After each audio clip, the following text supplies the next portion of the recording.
Está gravando aqui, está gravando. Então vamos lá. Então, hoje eu vou falar, bem, então a gente está estudando funções agora, né? Então são as funções que a gente está estudando. Hoje eu quero acrescentar umas palavrinhas aqui no nosso dicionário e pretendo encerrar com o estudo de composição de funções e fazer algumas observações sobre funções que são definidas por mais de uma sentença, tá? Então, basicamente, originalmente eu falei para vocês, né, que funções é um conjunto. Você pega um cartesiano aqui, ó, a cartesiano B, né?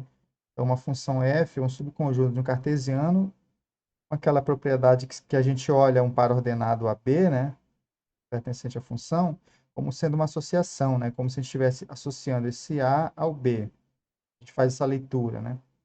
E aí a gente pede que um elemento não esteja associado a dois. A gente proíbe que o A esteja associado a um B e um C com esses pares diferentes. Então a gente proíbe que apareçam esses pares aqui, ó, né? Dois pares distintos com a mesma primeira coordenada.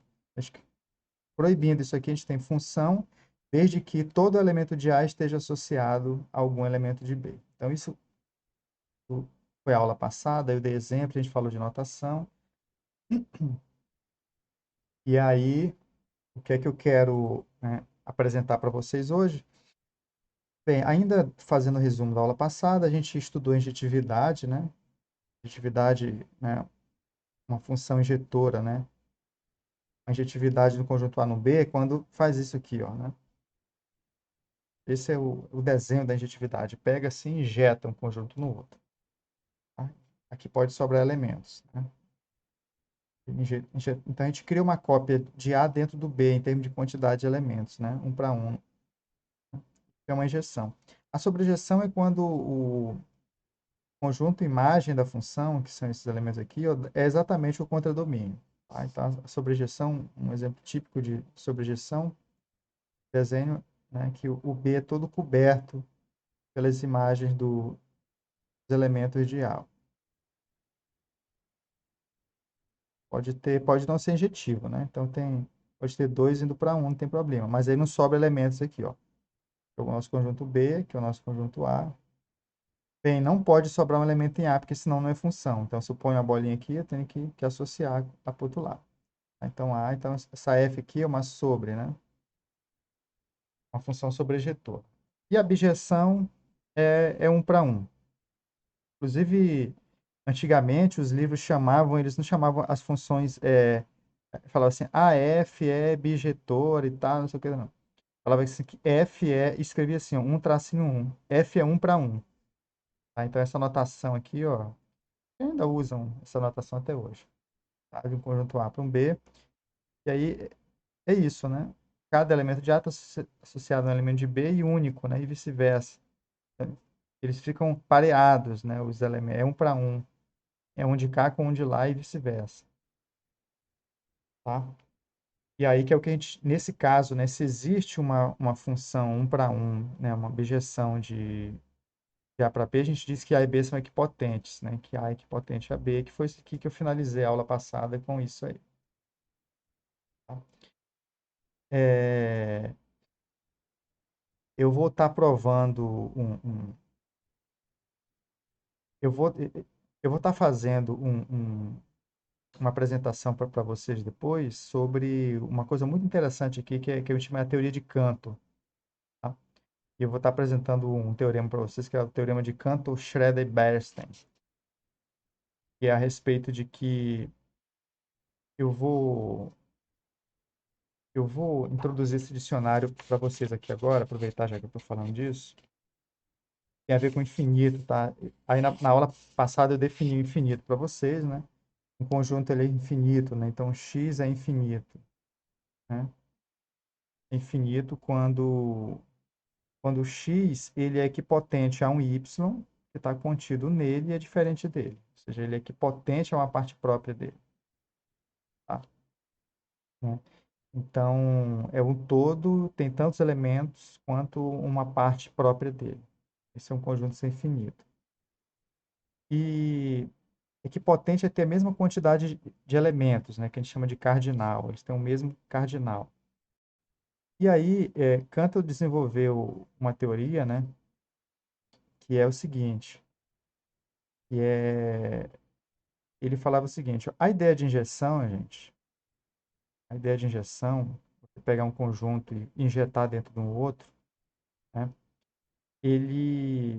a gente visualiza isso assim, ó, e isso em conjuntos finitos é interessante isso, a gente visualiza facilmente isso, que para um conjunto receber a injeção, ela pega essa quantidade de elementos e coloca dentro do outro conjunto, do A dentro de B. Então, B é como se ele estivesse recebendo uma cópia de A, ó, que é uma linha, né, que é a imagem de A por uma função injetiva, uma F injetiva. Tá? E aí, para o B, é claro que o B ele pode ter mais elementos, né, além dessa cópia de A aqui dentro. E aí, para o B receber essa cópia, ele tem que ter tantos elementos quanto A, e pode ter mais. E aí o Cantor usou essa notação assim, ó. Colocava assim, ó. Como fosse um menor igual, só que o igualzinho não é reto, né? Igual de número, né? Em número a gente faz assim, menor igual, né? A menor igual que B. Aqui, em termos de conjunto, a notação é essa aqui, ó. É A menor, assim, tortinho, A menor igual do que B. O que significa isso aqui, ó? Isso aqui é uma definição. Esse símbolo, ele serve para dizer, tá? Isso, né? Quer dizer que existe uma injeção, tá? Existe essa injeção, tá? Não precisa exibir, você pode trabalhar com ela, dizer, né? Falar assim, existe tal, uma certa injeção de A em B. Então, A ele pode ser injetado dentro de B. E aí esse símbolo é bem adequado, né? Porque aí passa a ideia, de fato, de que o A é menor ou igual do que B. Então, esse símbolo para o Cantor, em termos de conjunto, significa isso. Tá? De que o B ele recebe uma cópia de A por injeção. Tá? Observem que esse símbolo ele é exatamente nessa ordem, tá? Ele é posto assim nessa ordem. E a outra definição é o seguinte, ó, né? Quando existe uma sobrejeção de um conjunto A para um B, ó, uma F sobre, né? Para você cobrir o B, né, com os elementos de A não pode ter menos elementos do que B. Então a ideia é de que tem mais elementos em A ou igual, né? Para poder cobrir os elementos de B, ó. E pelo menos a mesma quantidade. Se tiver mais, aí você manda para outros lugares aqui. Mas, mas para ter uma sobrejeção de A para B, isso passa a ideia, né, e ele denotou isso, de que o A ele tem mais elementos do que B. No mínimo, ele vai ter a mesma quantidade de elementos de B. Então, ele denotava isso assim, ó, escrevendo assim, ó, de que o A é maior ou igual do que B. Beleza? Então, isso aqui, ó, é que você consegue injetar o A no B. Isso aqui você consegue sobrepor o A no B. Então, aqui então, quando você quer dizer, né, quer dizer que existe, tá? Existe, ó, uma sobrejeção de A em B. A gente denota assim.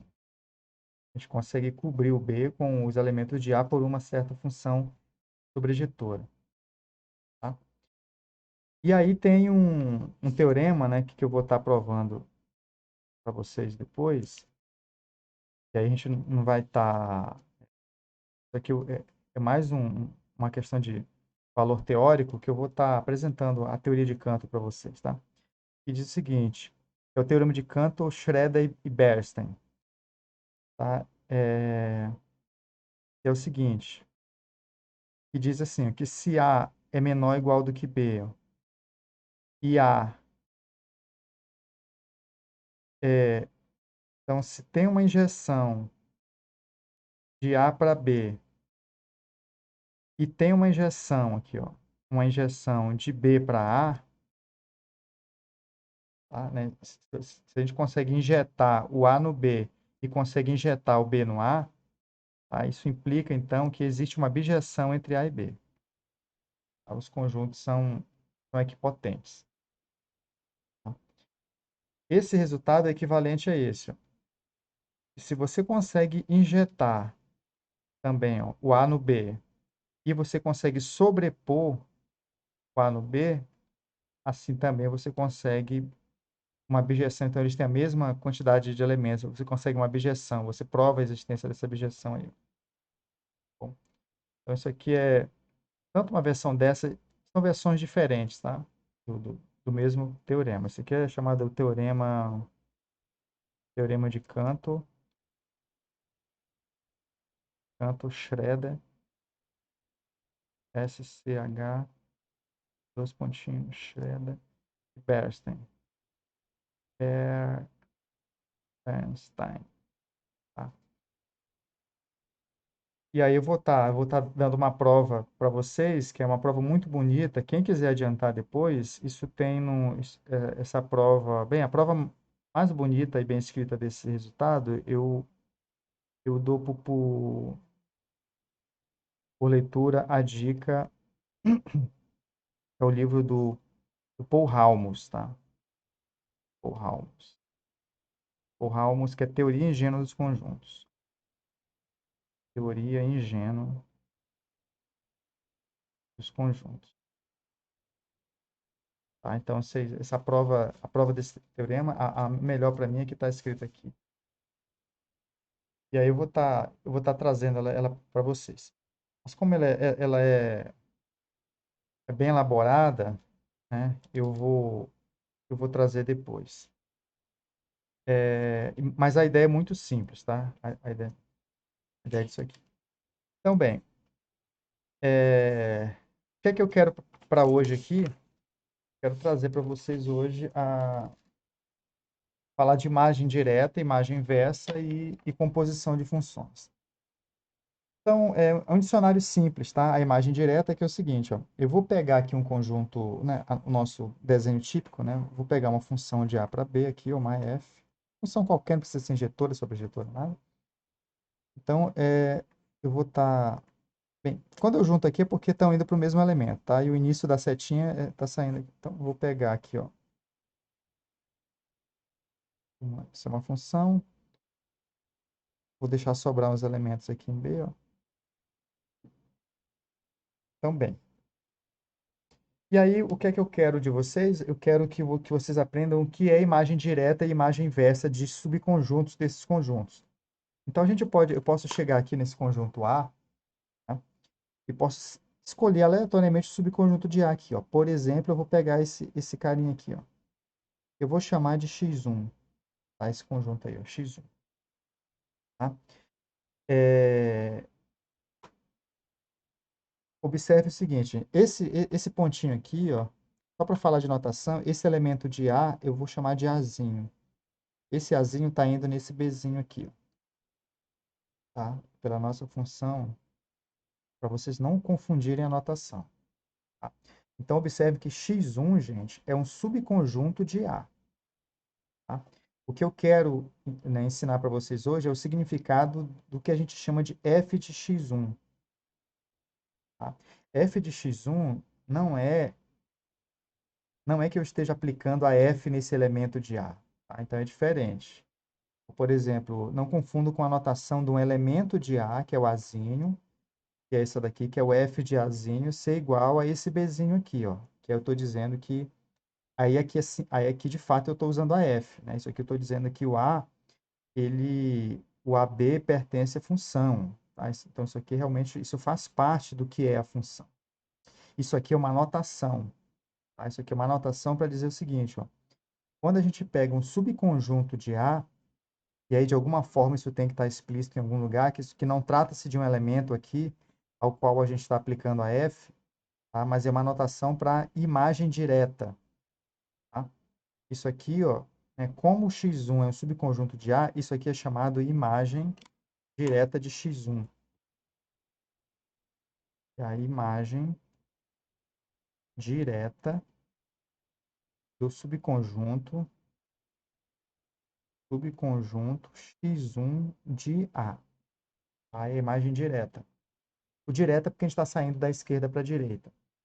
E o que é f de x1? É a gente olhar o x1 como subconjunto de A e olhar para as imagens de todos os elementos de x1. É como se a gente pegasse a f e estivesse restringindo ela aos elementos de x1. Tá? E aí o f de x1 vai ser o quê? Ó? Quais são as imagens dos elementos de x1? É esse conjuntinho aqui. Ó. Deixa eu marcar em azul aqui. Ó. Então, esse elemento que é a imagem desse, esse aqui que é a imagem desse. Então, esse camaradazinho aqui, ó, é o f de x1. Aqui é um subconjunto de B.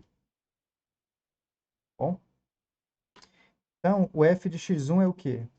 O f de x1 é a gente olhar para todos os elementos f de x, tá? Isso aqui são elementos de B, né? Mas que esse x agora ele não vai variar mais em A, ele vai variar só em x1. Esse x pertencente a x1. Então, isso aqui é o conjunto das imagens dos elementos de x1. Então, isso a gente chama de imagem direta. Tá? Ou também, né, você pode entender que o f de x1 são todos os elementos em B que são imagens de algum elemento de x1. Tá? Então, isso aqui a gente pode... São os B's pertencentes a Bzão, tal que existe um x pertencente a x1 com f de x igual a B. Tá? Então, se um elemento de B é imagem, né, de algum elemento desse x1, significa que esse B está na imagem direta, né, esse B, ó, né, é o B pertencer à imagem direta de um conjunto. Isso significa, ó, isso é equivalente, ó, a dizer que B ele é a imagem, ele é um f de x né, para algum x pertencente a x1. Tá? Isso está na imagem direta de um conjunto. Bem? Então, tem. Se eu mudasse aqui, ó, né, eu vou escolher aqui um x2 agora. Nosso x2 vai ser... Vou escolher esses dois elementos aqui. Nosso x2. Né? Quem é o f de x2? Bem, esses dois elementos estão indo para o mesmo cozinho. Então, f de x2 é esse conjunto unitário aqui. Ó. Esse aqui é o f de x2. Tá? E assim sucessivamente, gente. Então, se eu escolho o A como... Né, o f de A, nesse caso, ó, a gente pode... Né, o f de A, ó, essa notação é quem? Ó? É a imagem de todos os elementos de A. Isso aqui é o conjunto imagem de F, né? Aquela, que é o conjunto das imagens de F.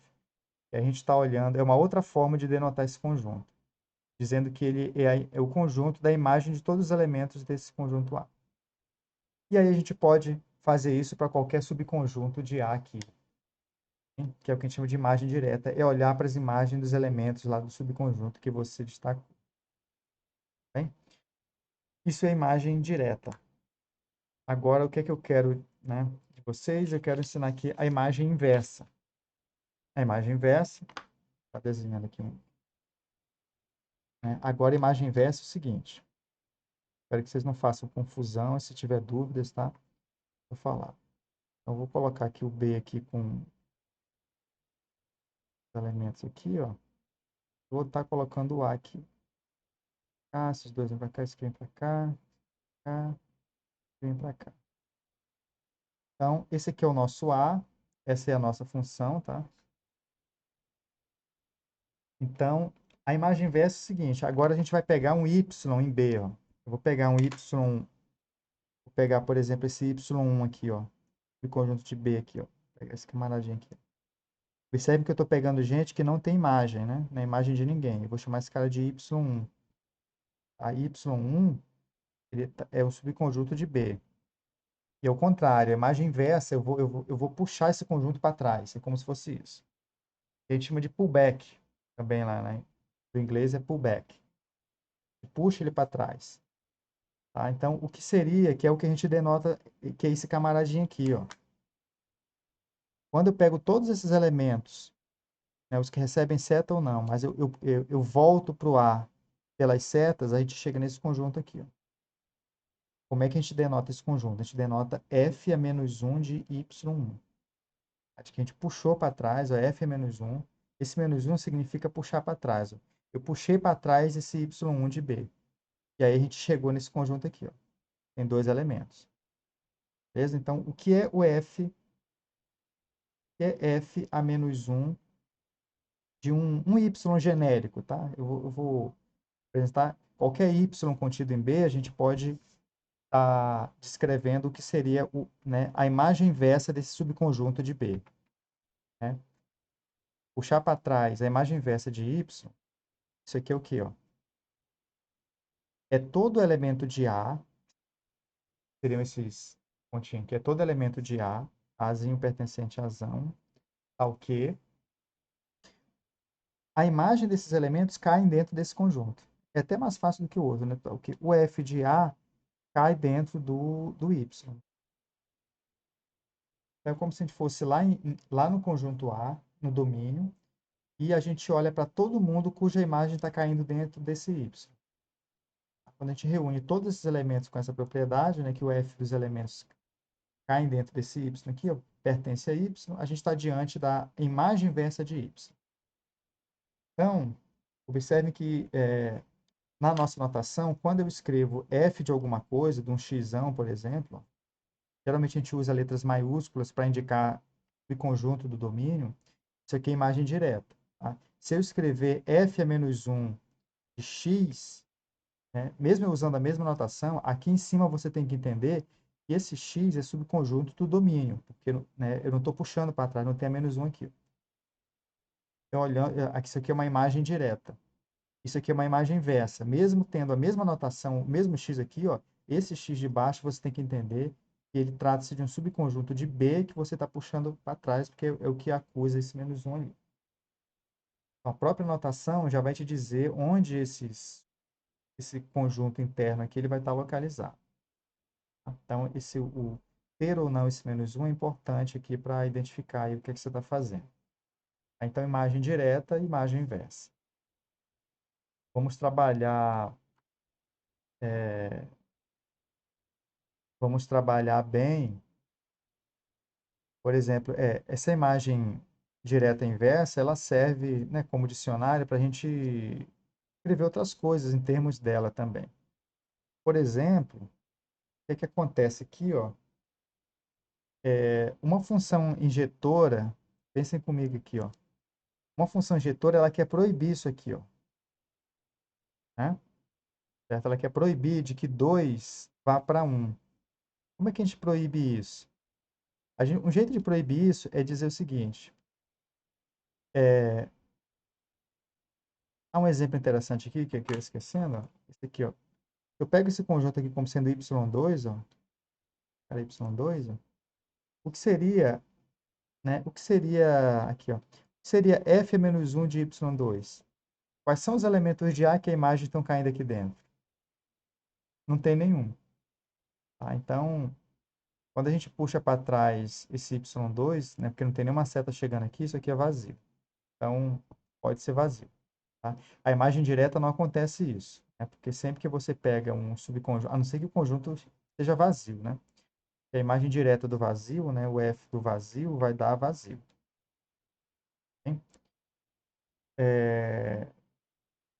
Agora, você pega um conjunto diferente de vazio, a imagem direta dele nunca vai ser vazio, né? Porque vai ter elementos na imagem. Mas a imagem inversa não. É um conjunto diferente de vazio, a imagem inversa pode ser vazio. Isso aqui, inclusive, é o jeito de acusar a sobrejetividade.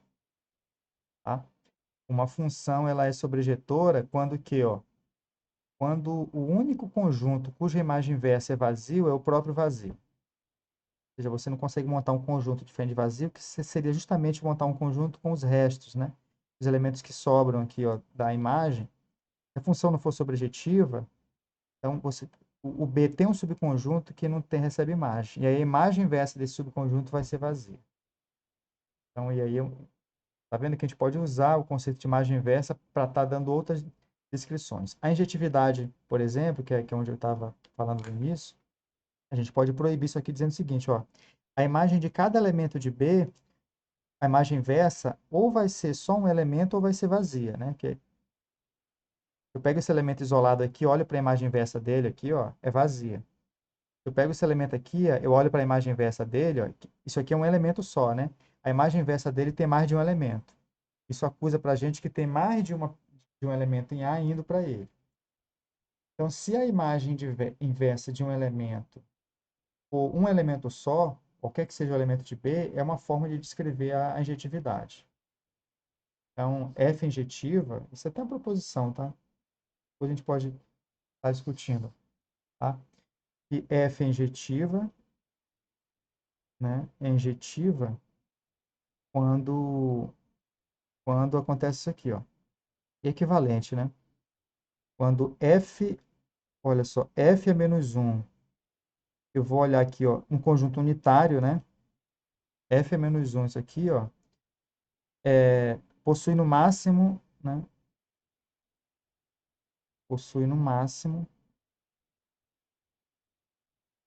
um elemento. E é isso aí, né? Para todo B pertencente a B. Então, se eu puxo os elementos de B para trás, ó, e encontro no máximo elemento, ó, isso aqui é vazio, puxa é vazio, isso aqui puxo dá 1, aqui deu 1, isso aqui deu 2, então não é injetivo. Se desse um só, para todo elemento de B, a função é injetora. E aí a gente tem esses termos aí.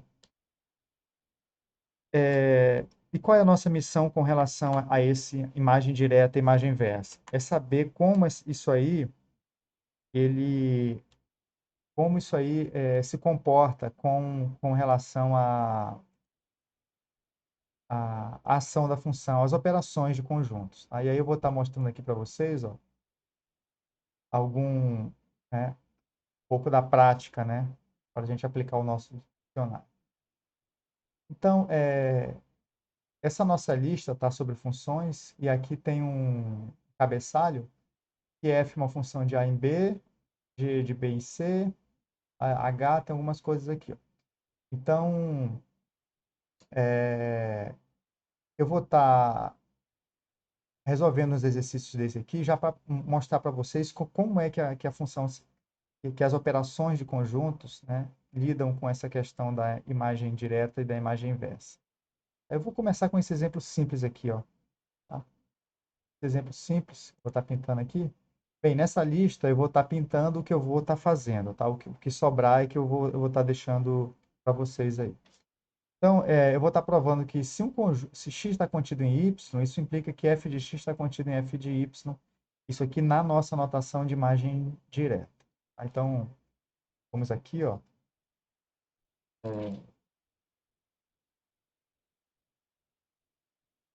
Então, o problema lá aqui que a gente tem. Bem, apresentando aqui, a gente tem a função de A para B, né? Juntar para B. Eu estou pegando o subconjunto X e um Y, né?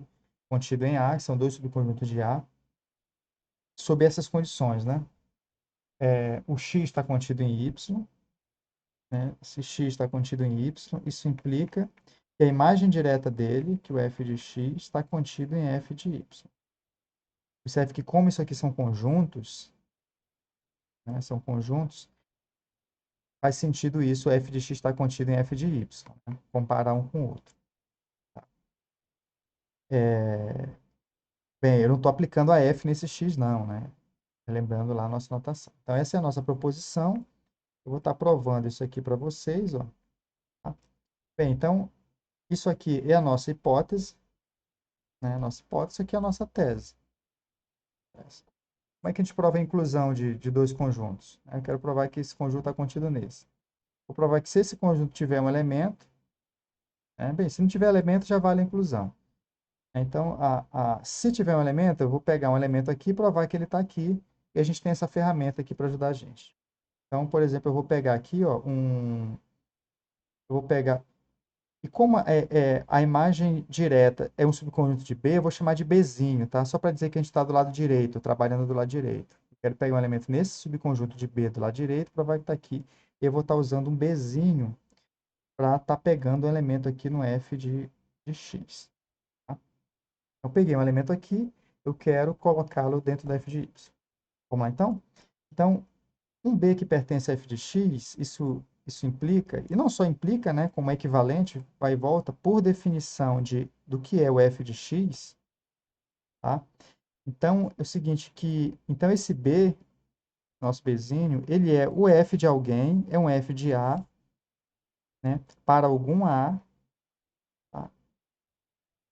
Para algum A pertencente a X, tá? Então, ele é o Bzinho é a imagem de alguém que está dentro desse conjunto. Ele está na imagem de X, né, no conjunto imagem de X. Bem? Só que o que que acontece, gente? Isso aí implica, tá? Esse A que pertence a X, como o X está contido em Y, né?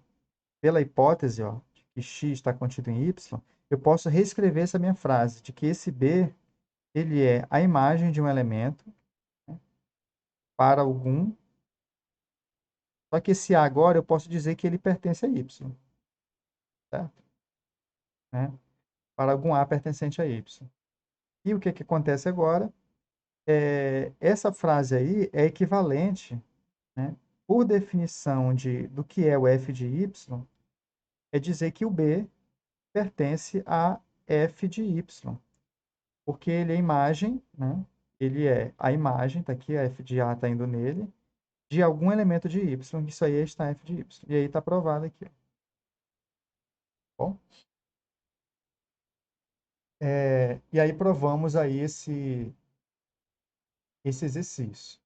Tá? Provamos que essa inclusão implica que f de x está contido em f de y. Sempre que tem uma implicação, gente, a gente sempre, coisa de matemático mesmo, imediatamente você já tem que se perguntar se vale a recíproca. Será que vale a recíproca dessa coisa aí? Tá? Né?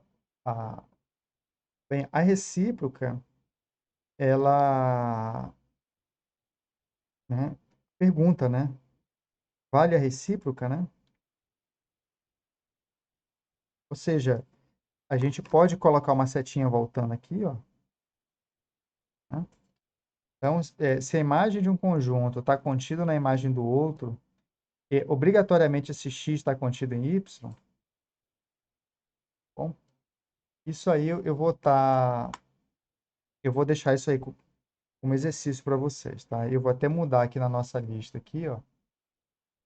E aí né, eu vou estar acrescentando aqui, ó, perguntando aqui se vale a exercício para vocês, tá bom? É, bem, vou fazer aqui, ó, vou fazer um interessante, que é esse daqui, ó. Tá? Que é a imagem direta. Então, a imagem direta, ela é bem comportada com a união, tá? Eu vou fazer primeiro no caso finito. Eu nem fiz aqui, ó. Antes de passar para uma família, conjuntos, eu vou fazer para uma família, uma quantidade finita, né? Então, o que eu afirmo para vocês aqui, ó, é que isso aqui é bem comportado, né? F da união é a união dos Fs. Tá? Então, a imagem direta ela é bem comportada com a união. Ela não é bem comportada com a interseção, tá? Porque o F da interseção está contido na interseção dos Fs, aqui das imagens diretas. Não vale a igualdade. Essa outra inclusão contrária aqui não necessariamente é verdadeira. É por isso até bom comentar isso aqui com vocês, e que... Né? Não, vou deixar vocês pensarem isso aqui. Mas vamos aqui no F da união. Tá? Então, a proposição aqui para vocês, ó, a proposição é que f da união, de x união y, tá? Isso aqui é f de x união com f de y. Então, de novo, né? Estou supondo uma função, uma f de a para b, como eu tô aplicando f nesses conjuntos aqui, ó, e unindo também, já subentende-se que x e y são subconjuntos de a. Bom, então eu vou estar pegando aqui eu vou estar provando essa inclusão aqui primeiro aqui, ó. De repente, as duas coisas, né, a gente já prova numa tacada só. Então, eu vou estar provando essa inclusão. Eu vou pegar um elemento um Bzinho aqui. Tá? Vou pegar um Bzinho pertencente a f de x união com y. O que que acontece? Isso aqui é equivalente, né, por definição de, de f de x união y. E esse B, ele é a imagem de alguém, né, com esse A nessa união aí, ó, x união y. Ou seja, o B, ele... Eu não escrevi para algum, né? Acho que o com também serve aqui, ó. Ele é f de A com A, né? Esse com, ele quer dizer para algum, né? Tá? Para algum A desse conjunto aqui, que é a união. Bem? E aí, isso é equivalente, né? É equivalente, por definição de união, para dois conjuntos. Tá? E o B, ele é a imagem de um elemento, né? Ele é um f de A, né? Com esse A, como ele está na união, ele está em X, né? Ou esse A pertence a Y. Bem? Então, é... e aqui eu acho que vai dar para provar dupla inclusão, porque essas coisas são equivalentes, tá? Então, essa frase aqui, gente, essa frase aqui, ela é equivalente, ó. Eu só vou escrever o seguinte, ó. Então, é o seguinte, eu posso escrever assim, que o B, ele é um f de A e, e A pertence a X, né? Isso aqui, ó. Ou é uma equivalência lógica, isso aqui, ó. Tá? E ele é um f de A com A pertence a X, ou o B, ele vai ser imagem de A, né? Com esse A pertencente a Y, tá? E esse A é um elemento de Y. Isso aqui, ó. Nesse caso aqui, ó, isso é equivalente, ó, por definição de f de x, ó, e f de y, o que é f de x e f de y. E se o B é a imagem de um elemento que está em x, esse B pertence a f de x, ó, tá? Ou esse B vai ser a imagem de um elemento que vai estar em y. O B vai pertencer a f de y, tá? Então, isso aí vai ser equivalente, né? Por definição de união, ó, se ele está nesse conjunto ou está nesse, o B vai pertencer a f de x união com f de y. E é isso aí demonstra numa tacada só, essa dupla inclusão. O elemento porque eu usei só equivalências, né? Então, se um elemento que está aqui vai estar aqui, um que está aqui vai estar aqui também. Bem? É, vou estar... Bem, então, esse aqui eu fiz, né? Fiz. Bem, eu fiz para o finito, né? O que eu vou fazer agora? Eu vou fazer para a família aqui para vocês, tá? Para vocês verem como trabalha a notação de família.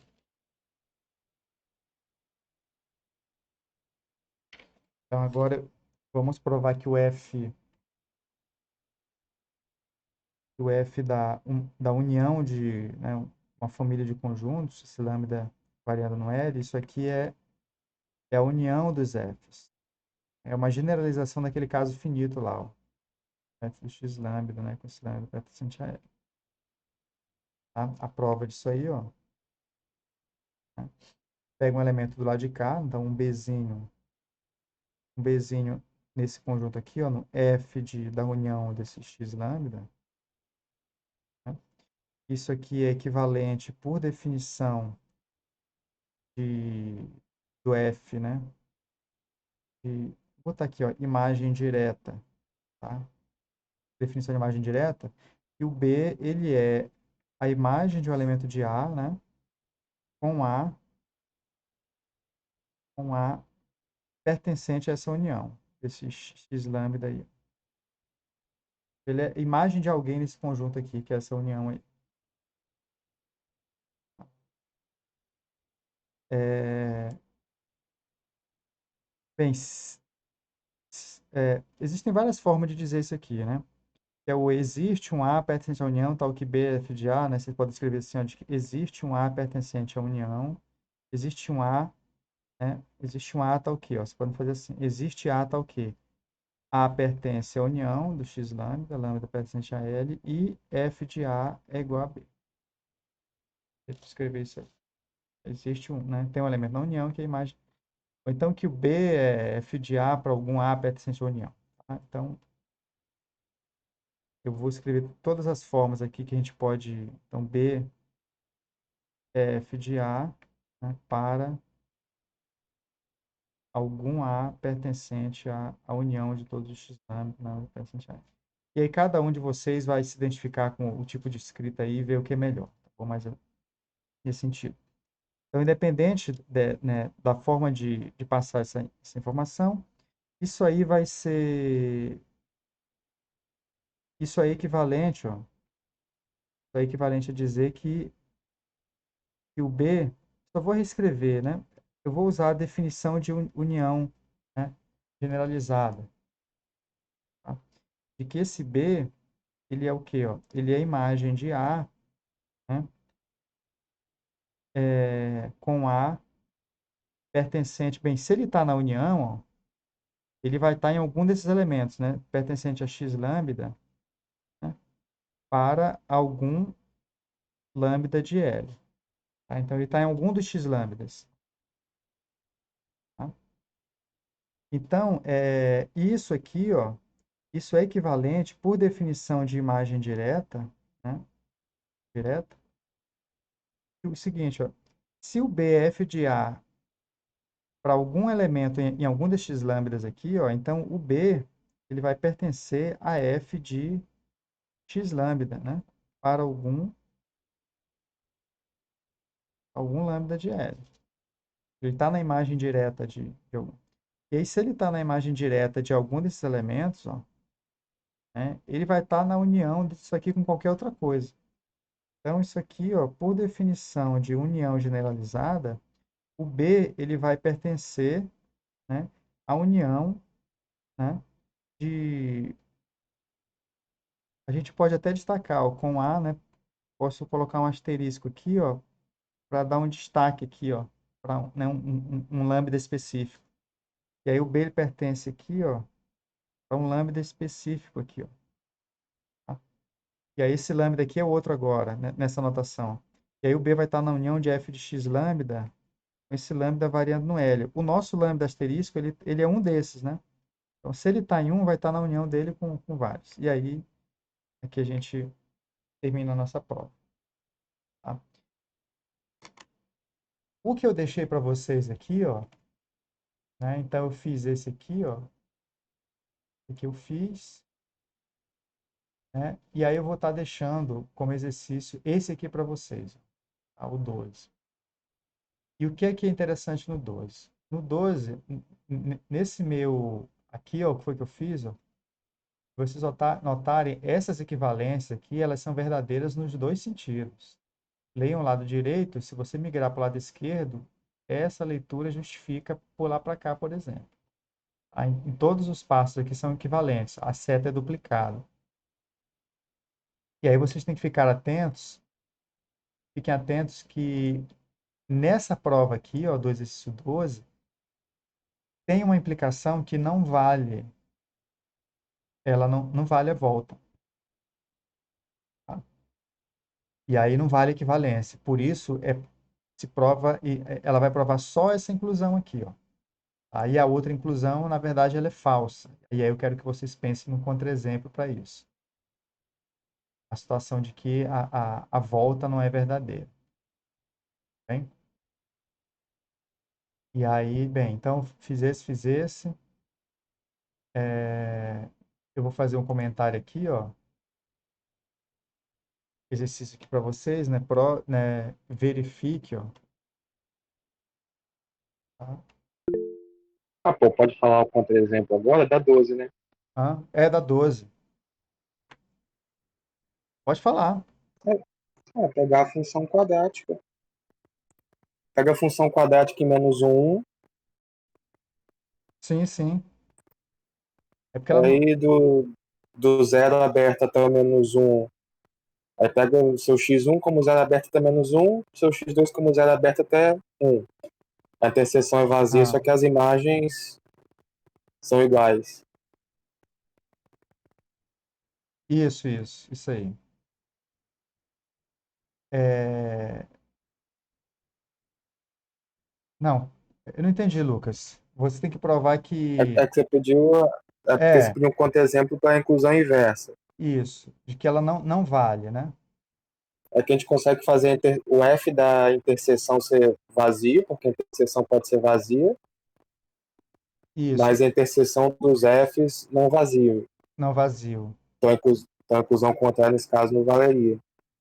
Sim, sim, isso aí. Isso está certo. Está certo.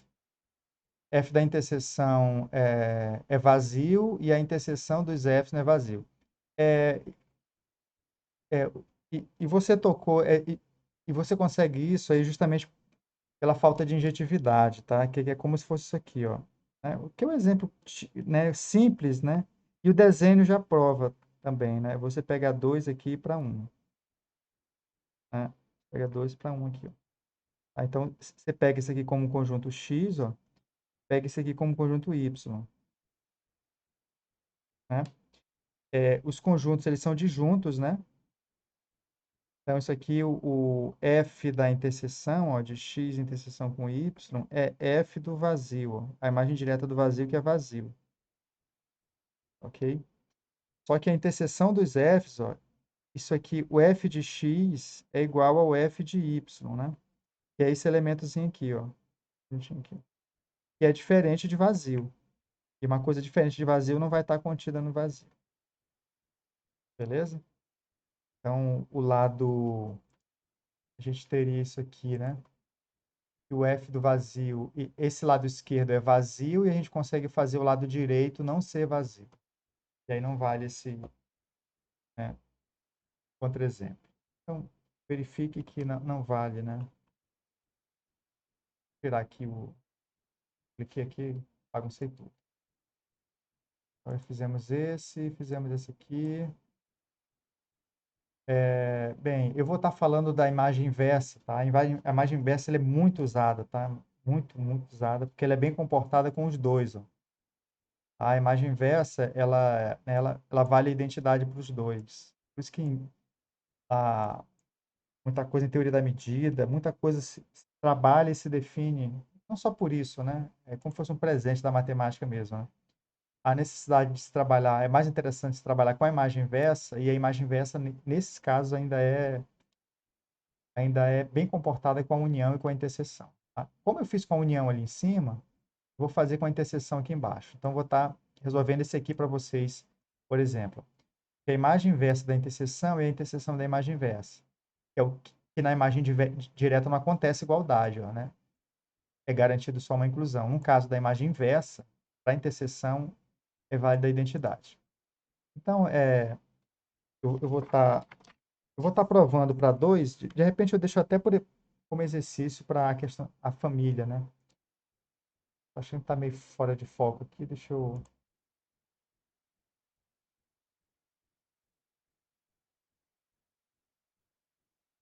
Agora foi.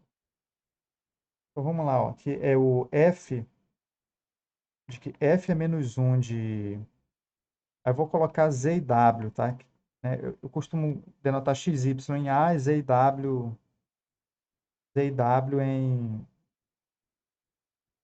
em B. Então, aqui é F de A para B, tá? Como eu estou falando de imagem inversa, então eu tô falando de puxar para trás subconjuntos de B. Então, subentende-se que esse Z está em B e esse W está em B. A gente está pegando a interseção, né, desses dois conjuntos em B e puxando para trás. Então, puxar uma interseção para trás é puxar para trás o Z e intersectar com o puxar para trás o W. Tá bom? Então, vou pegar um elemento aqui do lado... Bem, agora, olha só, esse conjunto aqui, ó, ele é um subconjunto de A. Tá? Então, aí, para ser mais coerente com a notação, agora eu vou representar eu vou pegar um azinho aqui, ó. Tá? Então, eu vou pegar um azinho aqui, pertencente a F é -1 de Z interseção com W. Tá? Aí vamos lá, gente. Não tem o que fazer, não. É sair. Basicamente, aqui nem tem muito o que pensar, né? Se você executa o que são as coisas, né? Que cada coisa vai caminhando para frente naturalmente. Então, eu estou com um elemento aqui. A primeira coisa que a gente tem que é desvendar isso aqui, ó. Então, por definição de f menos 1, de imagem inversa, um elemento está na imagem inversa de um conjunto e a imagem dele está caindo aqui dentro. Significa que f de A pertence a Z interseção W. É isso aí, tá? Por definição de imagem inversa. Só que, né, aqui por definição de interseção, ó, interseção mesmo, né? Um elemento está na interseção de dois conjuntos, significa que esse elemento, f de A, né? Ele pertence a Z e f de A pertence a W, tá? Né? Que é a definição de interseção. E agora, de novo, ó, por definição de imagem inversa, a imagem do A está caindo em Z significa o quê? Ó? Que o A pertence a f menos 1 de Z. Ó. Simples assim. Ó. E o que é que isso aqui está dizendo? A imagem do A está caindo em W. Então, significa que o A pertence a f menos 1 de W. Então, agora aqui a gente está no conjunto A, está no domínio. Esse A, ele pertence, ele está nesse conjunto e está nesse aqui. Ó. Então, aqui, né, por definição de interseção, ó, está em dois conjuntos, está na interseção entre eles. F de Z, interseção com f menos 1 de W. Tá? E aqui está provado.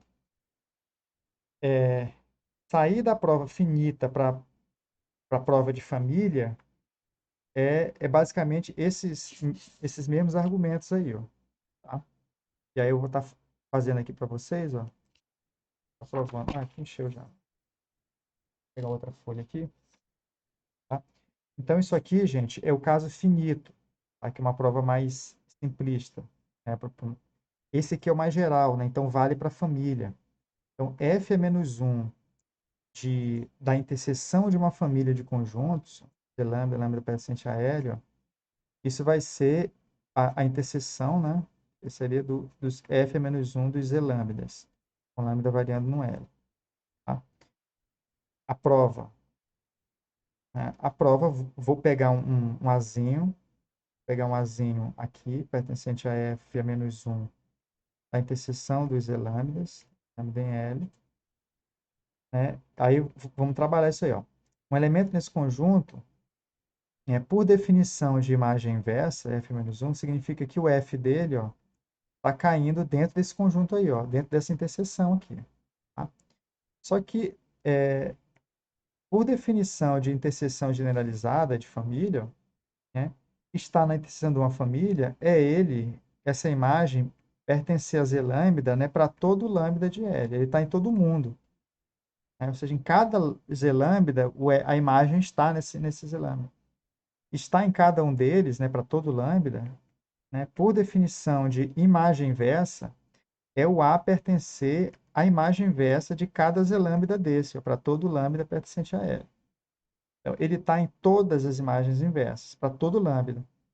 Mas se ele está em todo mundo desse tipo, é porque ele, né, em todos esses conjuntos, é porque ele está na interseção, né? Isso aqui, por definição, ó, de interseção generalizada. Esse A pertence à interseção de todos, né, esses conjuntos desse tipo, né, com lambda varrendo E. E aí está provado aí isso aí. Tá bom? E aí fica, né, demonstrada essa parte aqui. E aí eu deixo como exercício para vocês o que está ficando em branco aí. Esses aqui são simples, tá? Mesmo com simplicidade, pode se embolar para escrever, mas eu deixo como exercício para vocês que puxar para trás o vazio dá o vazio, puxar para trás o B, né, que é o contradomínio todo, isso vai dar o domínio todo, né? É meio que é direto, né? É bem simples a escrita disso aqui. A imagem direta do vazio, vazio. Mas eu vou deixando como exercício para vocês. Vou fazer esses 5 aqui, ó. Tá? Esse 5 aqui, ele é... Vou ampliar ele um pouquinho, ó. Vou explicar para vocês, ó. Tem um fenômeno que acontece aqui, ó. Quando você você empurra para frente, né, o conjunto, você pega um subconjunto de A, que é esse camaradazinho aqui. Aí você empurra para frente, né? Aí você vai fazer a imagem direta dele. Aí você vai para o B. Quando a gente puxa para trás a imagem dele, pode ser que a gente acrescente mais elementos do que foi para frente antes. E um exemplo disso e o que causa isso é a falta de injetividade, tá, gente? Um exemplo simples aqui, ó, que eu vou estar apresentando para vocês, é de que, bem, vou provar que aquilo ali vale sempre, né? Mas pensem aqui comigo.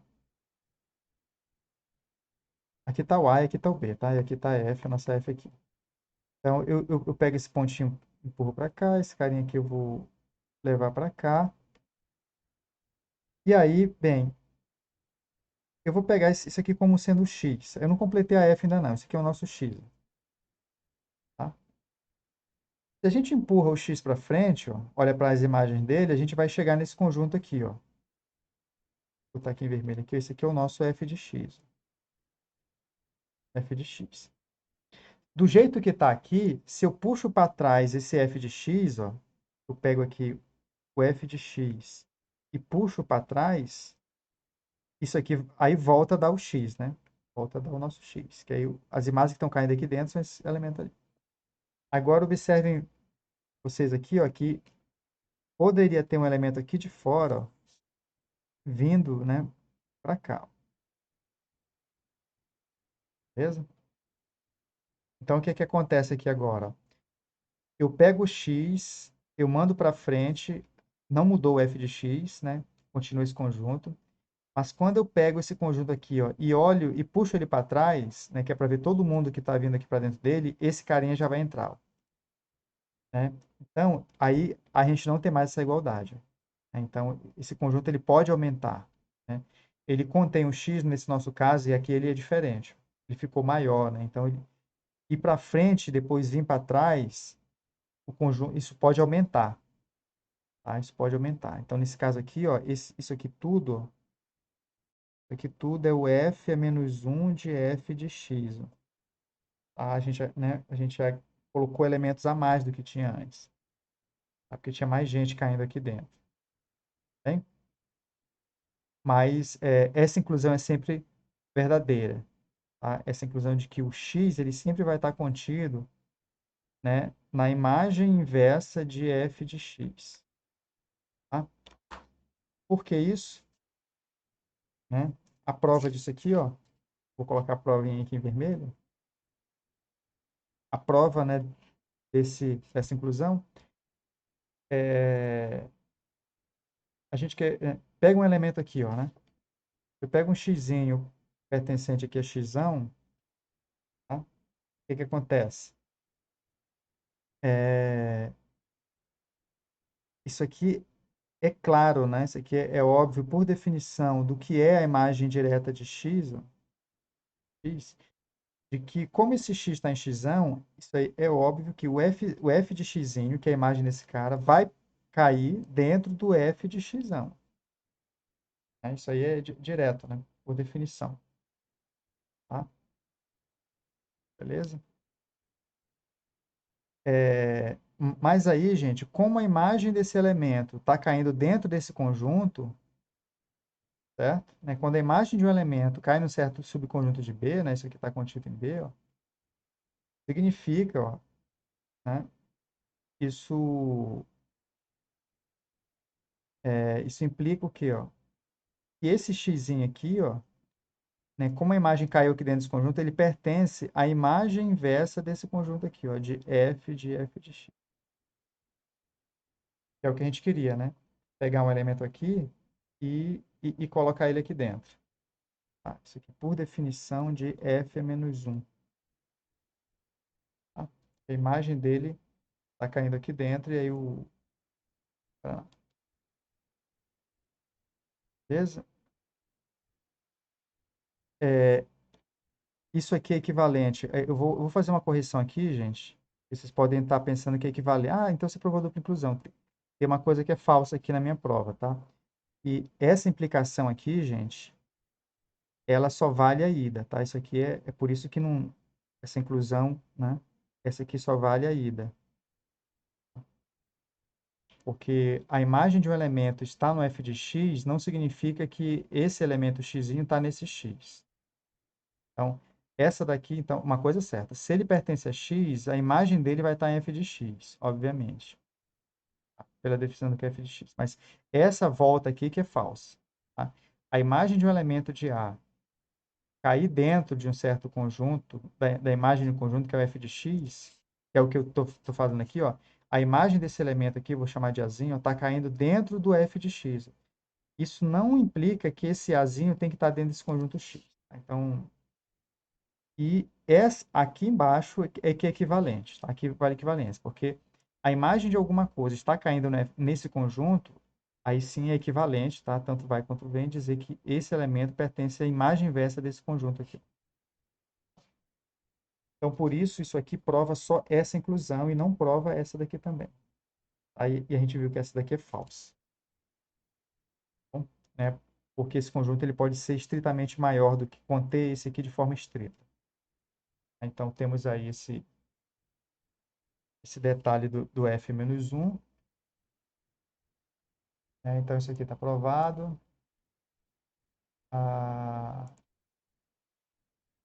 Poxa. Então, fizemos isso aqui. Deixa eu salvar isso aqui.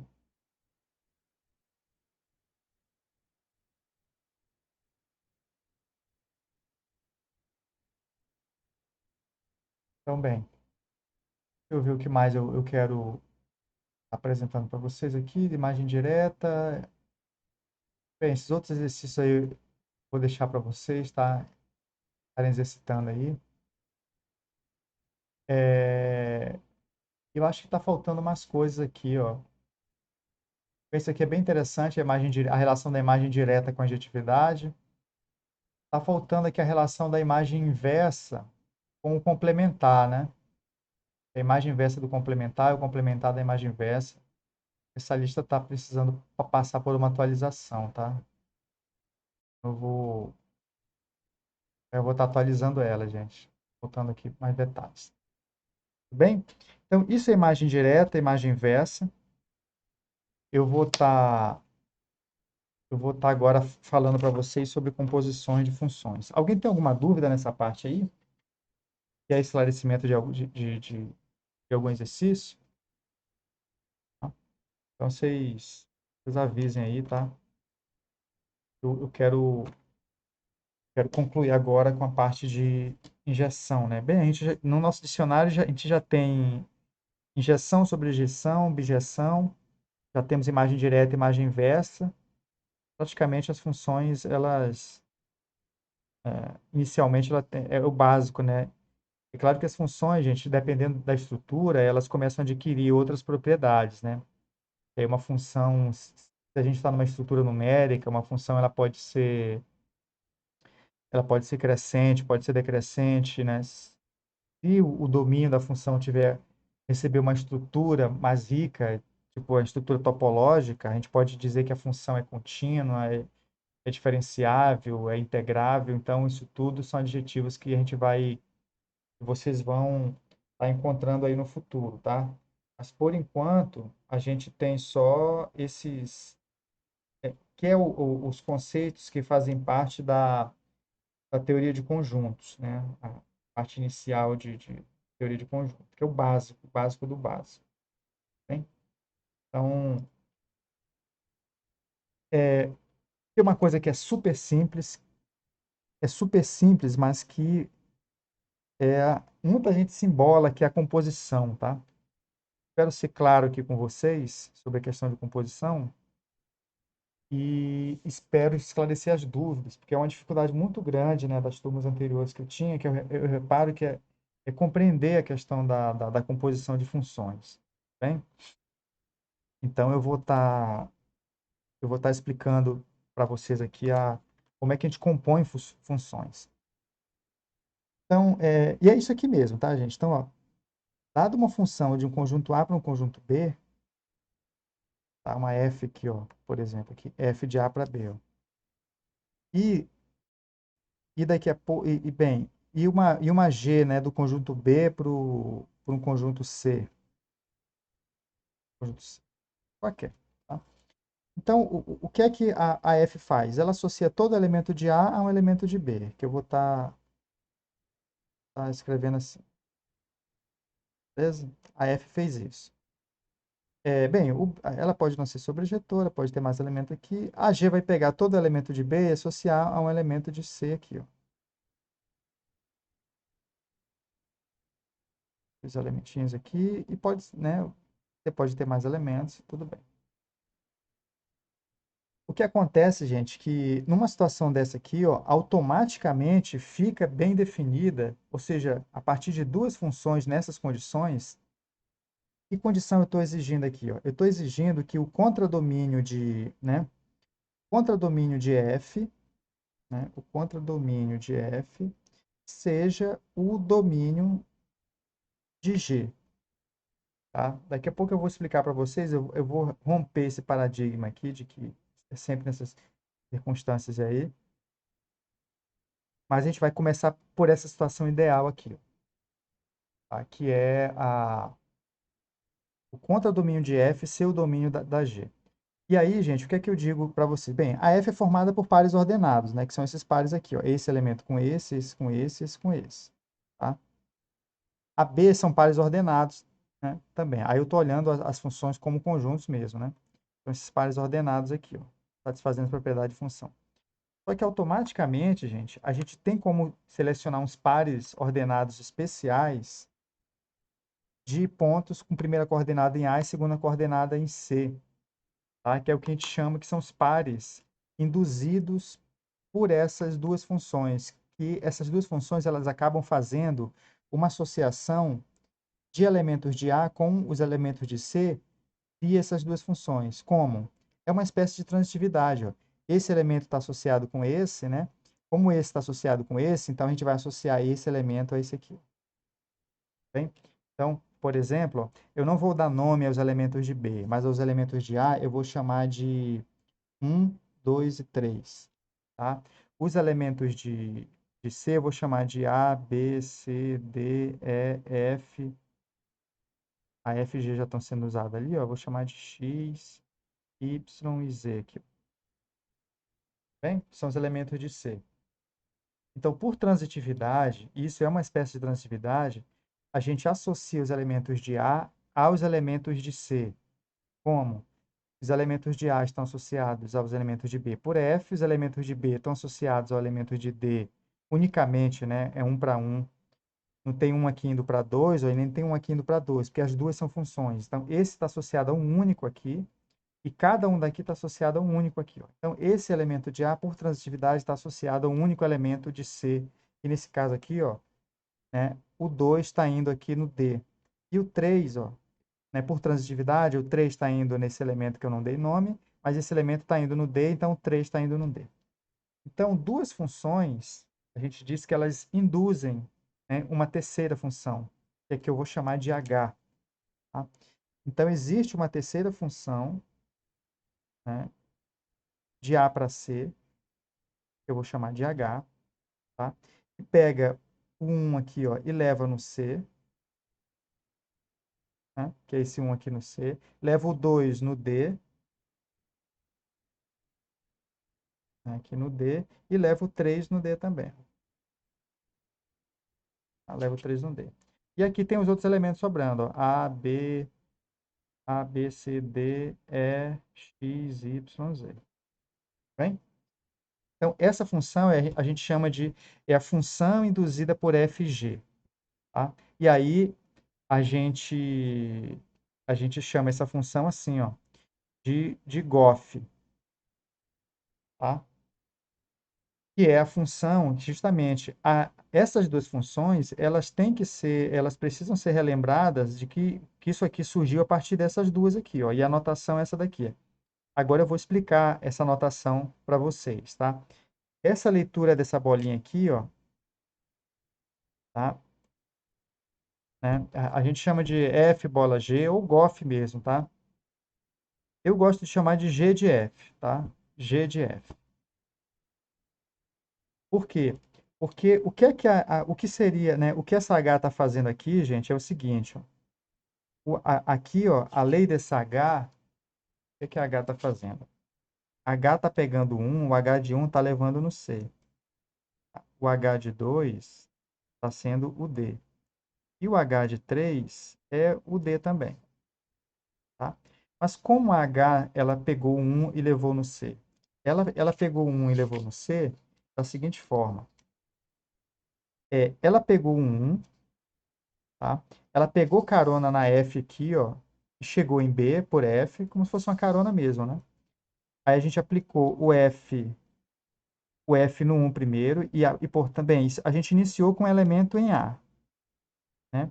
O F de 1, que é isso aqui, ó, agora a gente está em B, né? Que é o elemento daqui, ó. Aí a G pega esse elemento em B, que é o F de 1, né? E leva isso agora para que é o C, né? Isso aqui dá C, que agora a gente cai em B, ó. A gente chegou aqui, então a gente sai daqui, daqui chega em, né? Aqui, ó, tá em C. Bom, então, o 1 está em A, o F de 1 está em B, a G pega esse F de 1, cria o C, né? E associou o 1. E isso aqui a gente chama de H de 1, que é esse trajeto. Tá? Então, o H de 1, ele é o quê, ó? Ele é G de F de 1. O H de 2, ele é G de F de 2. Tá? O H de 3, ele é G de F de 3. Tá? Pega o 3, aplica F, em seguida aplica G. Tá? Essa nossa notação, gente, né? é, se a gente denota o H como sendo GOF, o que é que a gente faz? A gente aproveita essa ordem aqui, ó, tá? Em vez de escrever que H de 1 é igual a G de F de 1, a gente escreve assim, ó, G de F de 1. É como se você lesse isso aqui como se fosse a letra D, ó, tá? E mesmo lendo assim, gente, né, muita gente faz a confusão de que essa G ela não é a primeira função, porque do jeito que a gente está aqui, existe uma função da esquerda para a direita, né? A F é a primeira e a G é a segunda. Nessa notação, é da direita para a esquerda. Essa F é que é a primeira, que é a que está mais próxima do elemento, né? Ela foi a primeira aplicada aqui, ó. Então, ela foi aplicada primeira, depois que foi aplicada a G, ó. Então, ela está mais distante, tá? Então, daqui, ó, a ordem das funções é da direita para a esquerda aqui, ó. Tudo bem? Então, no caso aqui, ó, a H de 2, a gente denota assim, ó, que é G de F de 2. Bom? E o H de 3 é G de F de 3. Bom, então, o GOF,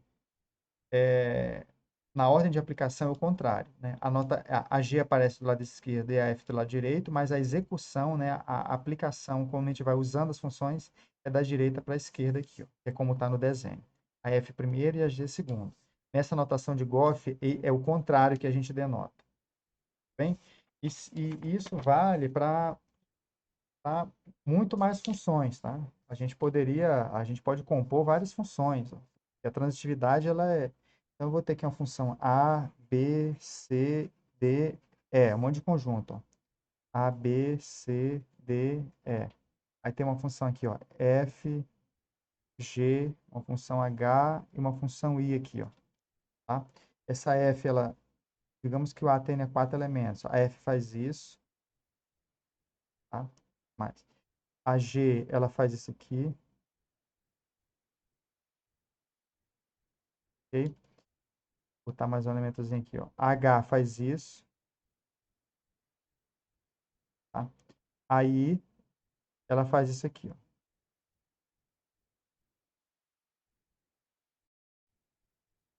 Bom, então, aqui a gente tem o quê, ó? De novo, a gente tem, vou chamar aqui de A, B, C, D. Aqui eu vou chamar de 1, 2, 3, 4, 5, 6. Tá? Então, 1, 2, 3, 4. Então, essas 5 funções, né, induzem uma função de A para E, automaticamente por transitividade. Então, esse elemento está associado a esse por F, a G leva isso aqui para cá, a H leva isso aqui para cá, a I leva isso aqui para cá, e a gente associa esse Azinho ao elemento 4. Então, fica definida uma função de A para E aqui, conjunto A para o conjunto E. Tá?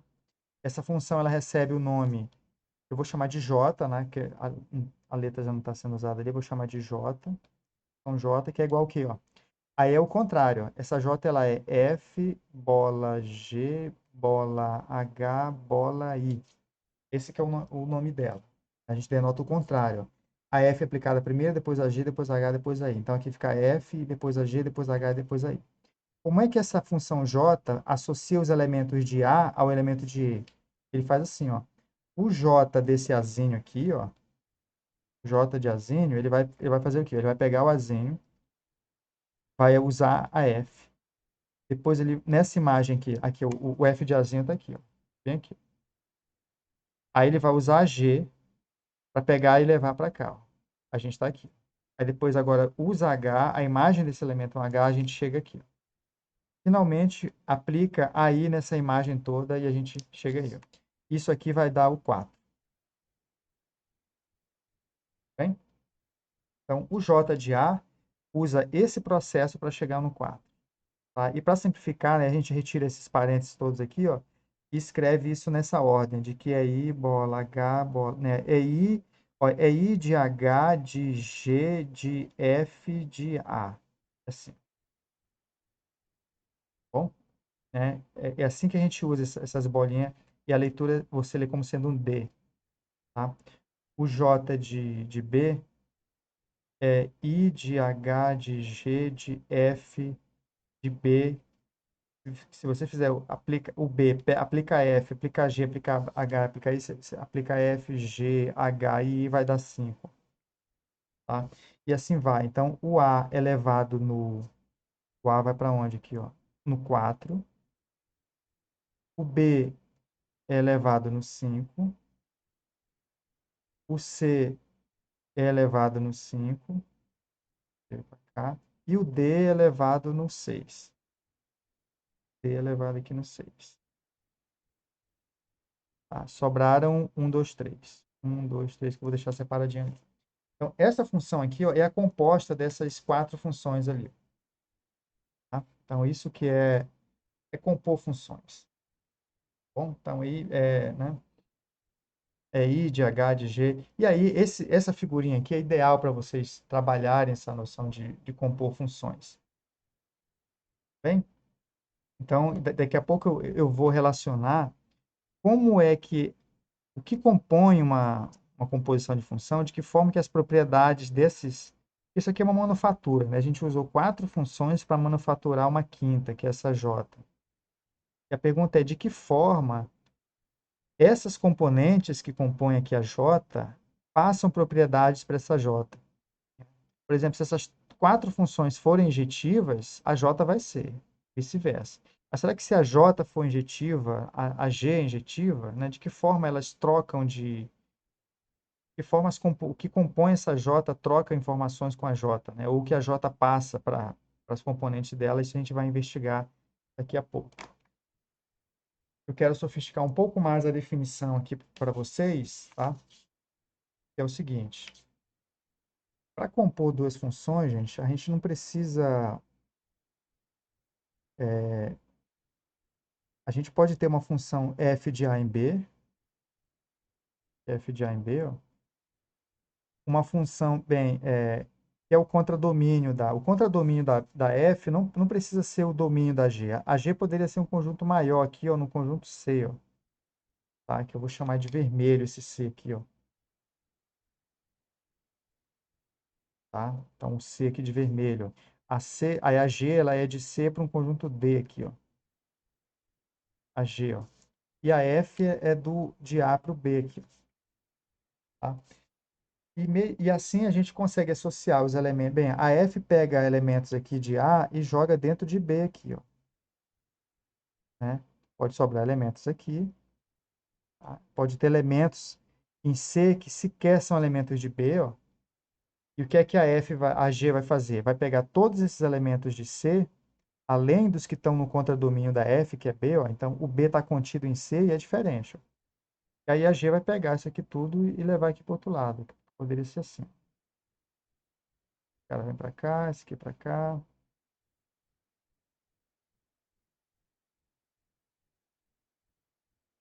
Bom, então isso aí é a nossa G, ó. Pode ter elemento sobrando aqui, ó. Bom, então, mesmo assim, dá para compor, gente. Então, o contradomínio da F não precisa ser o domínio exatamente como eu fiz antes, ó.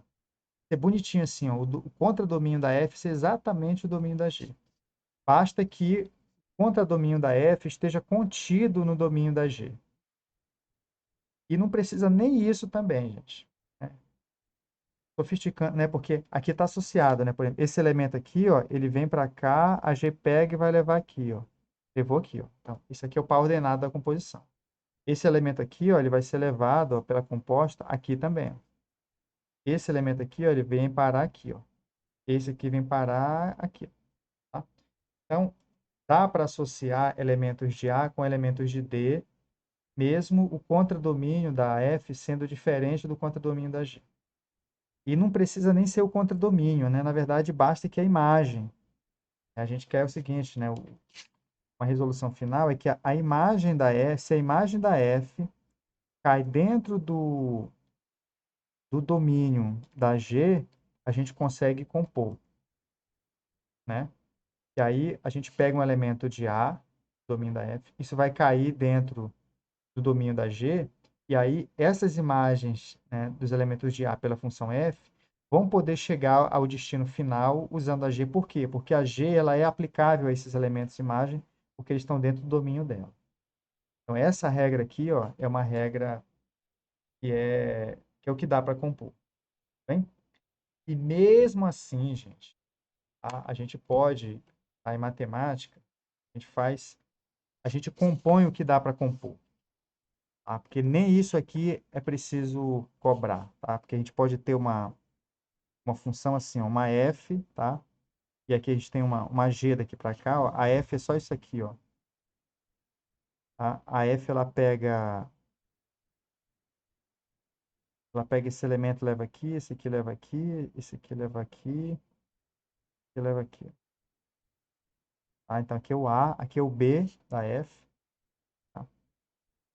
Então, aqui a gente tem uma f aqui, tem a B e tem esse conjunto C aqui, ó. A G é de C para o D.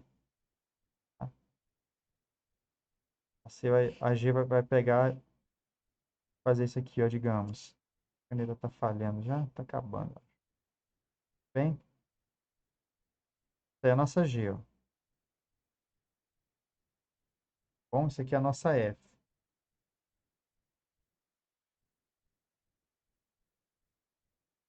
Então, o que é que eu quero mostrar para vocês com esse exemplo? Isso aqui é o caso geral mesmo, tá? A gente compõe o que dá para compor. Tá? A gente não chama de composta a gente até chama, né? A composta de F para G, mas você só compõe o que faz sentido, né? O que dá para fazer. Então, gente, essa composta, ela não vai estar definida em todo o A. Tá? Por quê? Ó?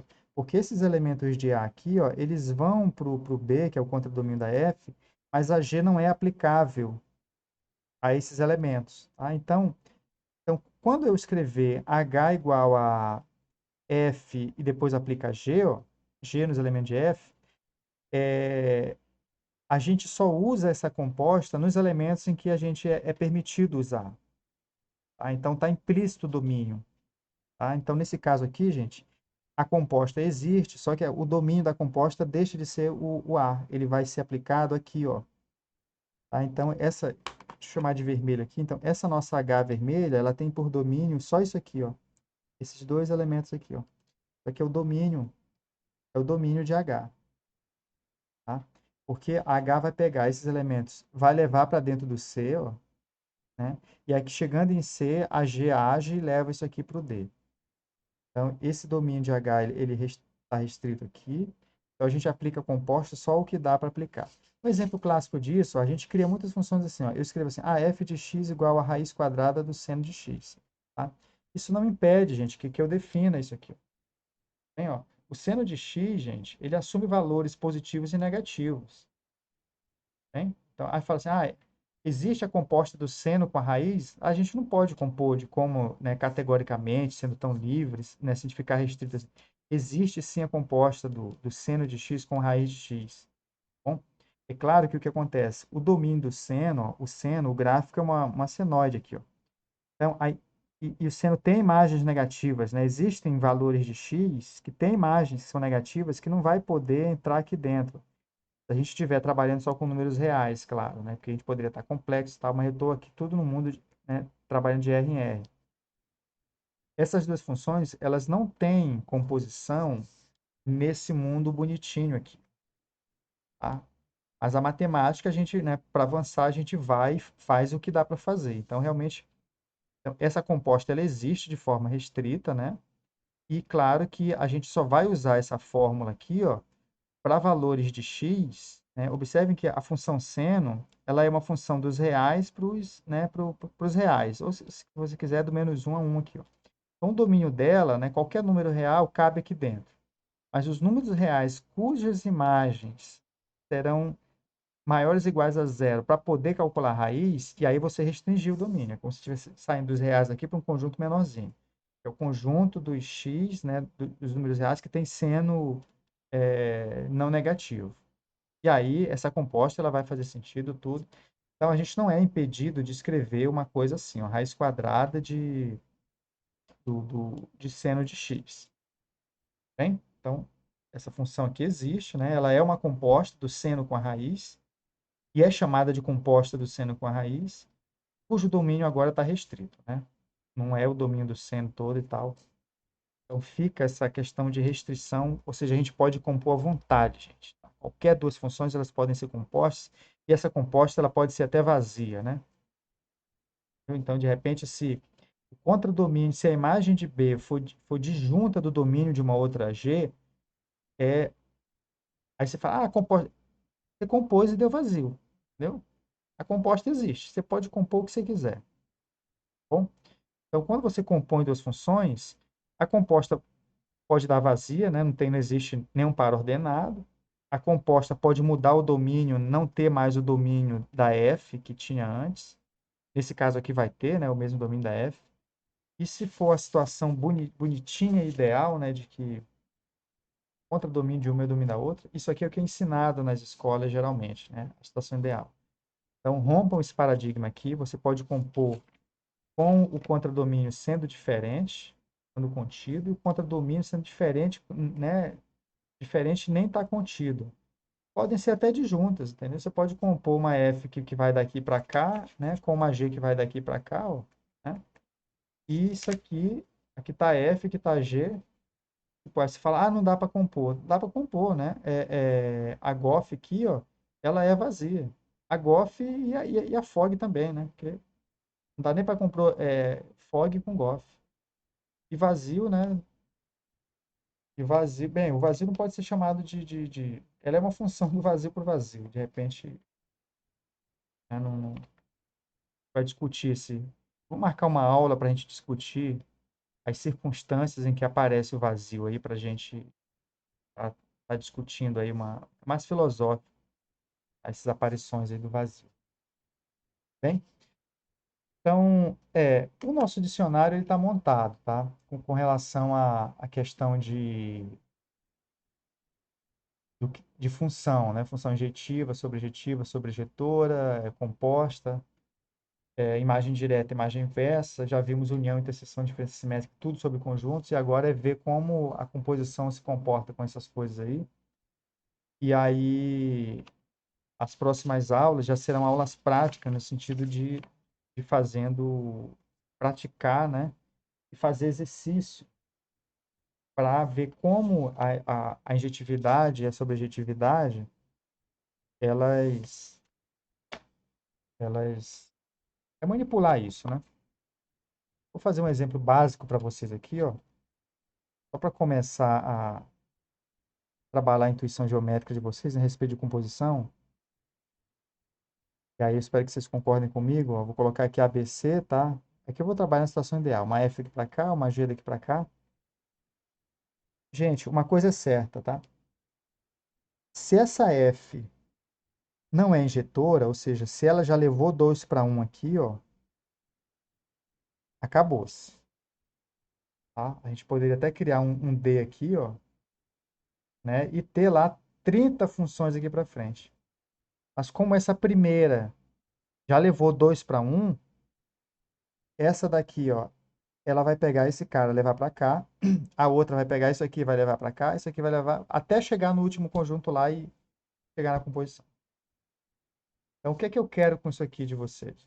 Quero que vocês entendam que é o seguinte, que quando essa primeira função não é injetora, a composta não vai ser. Ela já destrói, né? Ela já destruiu.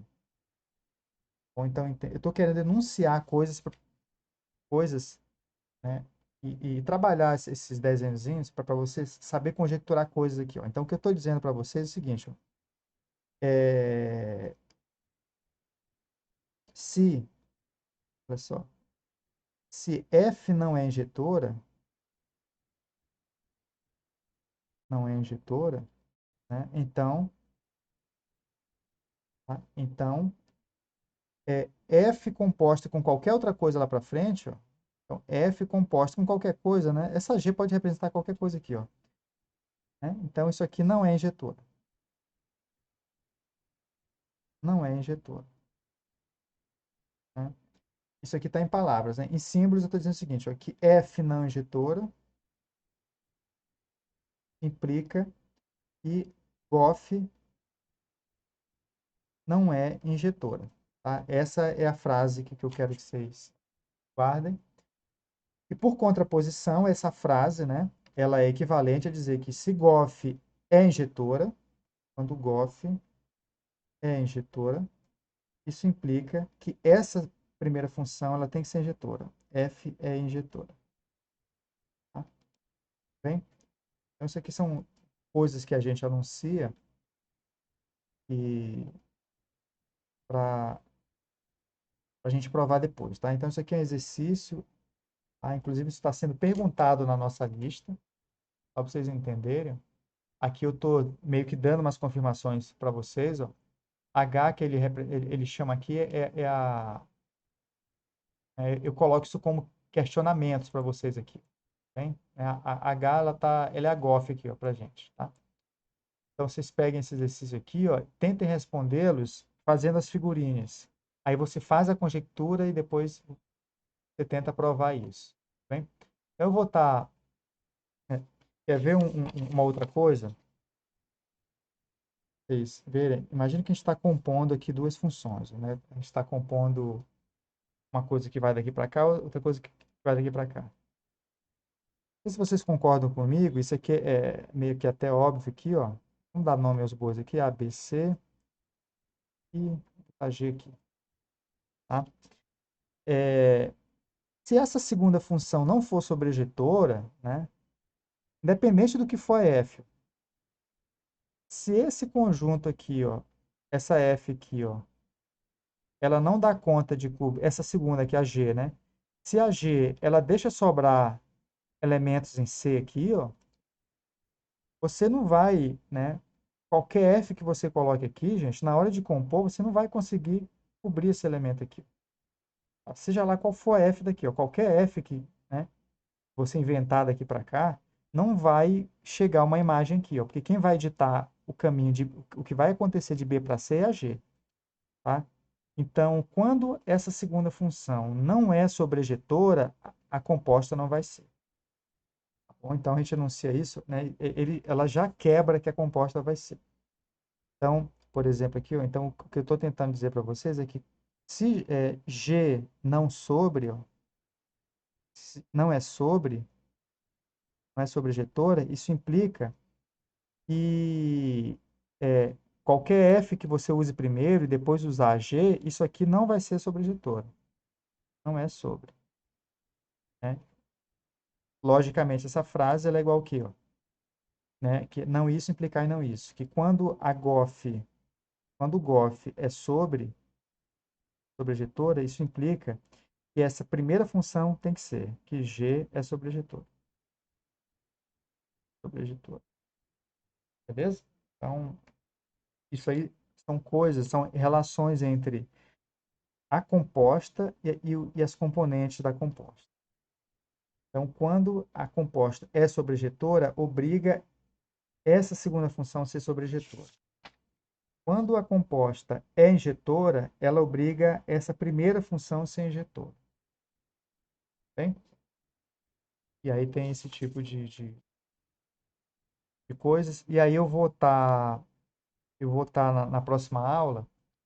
Hoje não vai dar tempo de eu concluir essa parte, que é como a gente vai analisar todas as relações de injeção e sobrejeção de uma composta com as componentes dela. Tá? Isso a gente vai estar explorando aí, isso em exercícios, tá? Eu vou estar passando a lista de exercícios e já vou estar passando os resultados que tratam da relação da composta, né? Como elas trocam de propriedades com as componentes. Bem? Gente, alguma dúvida aí? Alguém quer, alguém quer fazer alguma pergunta? Se alguém tiver alguma coisa para fazer, tá? Algum comentário aí, por favor, manifeste aí. Bem? Professor, para mim, pelo menos, é tudo certo. Tá tudo certo? Ok, tá bom Por então. enquanto, né? Por enquanto, né? Por enquanto. Não, mas os exercícios eles vão esclarecer bastante, tá? Porque o exercício eu considero como sendo uma prática, né? Vocês verem eu fazendo, respondendo, provando as coisas, mas aí eu pego. Professor, Oi, pode falar. para ser bem sincero, para mim, no meu caso, o aprendizado ele fica muito melhor nos exercícios. Sim, sim, sim, sim, sim. Eu concordo com você que lá é porque lá é menos cansativo, né? E nesse exercício, quando a gente tem as nossas aulas de exercício, rola mais diálogo entre a gente. Então, um fala uma coisa, outro fala outra e tal. Fica mais dinâmica. Então, a aula conteudista, né? Ela é cansativo mesmo, é chato. Gente, a aula é chato, estudar é chato, aprender que é legal, né? Se a gente pudesse dormir, acordar com todos esses conhecimentos, né? Ou então tomar uma refeição bem gostosa, né? Fazer um almoço legal e depois do Ai, almoço quem estar com dera. todos esses conhecimentos, mas infelizmente é assim que a gente adquire conhecimento, né? Mas realmente eu não sou defensor de